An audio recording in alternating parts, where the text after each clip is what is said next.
Na kabinta ki khubor baman kasngi pet but subscribe ya u anton kublay phi baro kini kilong ki khubor bam da kasngi ka jinge thulupa jung ka exit polls balapan paw prthai babon tali ki channel ha kasung sajjan kalapan paw sha ya ka BJP led NDA but ka third term yo Prime Minister Narendra Modi kalong ka we ka khubor ka basngusi Madhya Chief Minister Mohan Yadav, ula ong former Chief Minister but senior BJP leader Ushiraf Singh Chauhan, ula don ka jinkerman bag NDA kan japalan banya South Park seat ha kapor baki pinai ka result ha ka South Rek ujin. Nila yakun ya kani ka pol da ka jingalam linti jong Prime Minister Narendra Modi da ka tien imsngi ka ba ong phir ek bar Modi sarkar.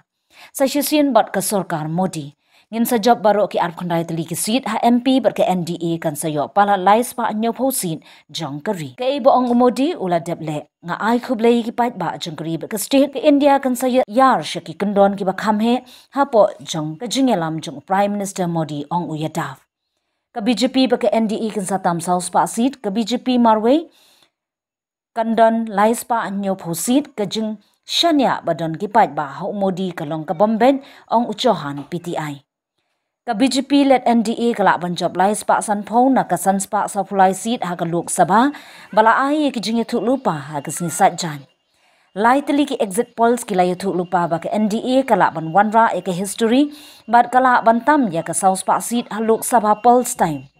bon ki exit polls ki la pin I ya ka jinjob kaban e na kabenta ka BJP ha ka Congress rule Karnataka ha ka por ba ka India TV CNX poll kala ong ba ka Chandra Babu Naidu led TDP bat ka NDA kala banjob ya ka Andhra Pradesh polls bunjat ki pollsters kum ka India Today Exists My India Today's Chanakya Times Now ETG C Voter bat ka CSDC Lokniti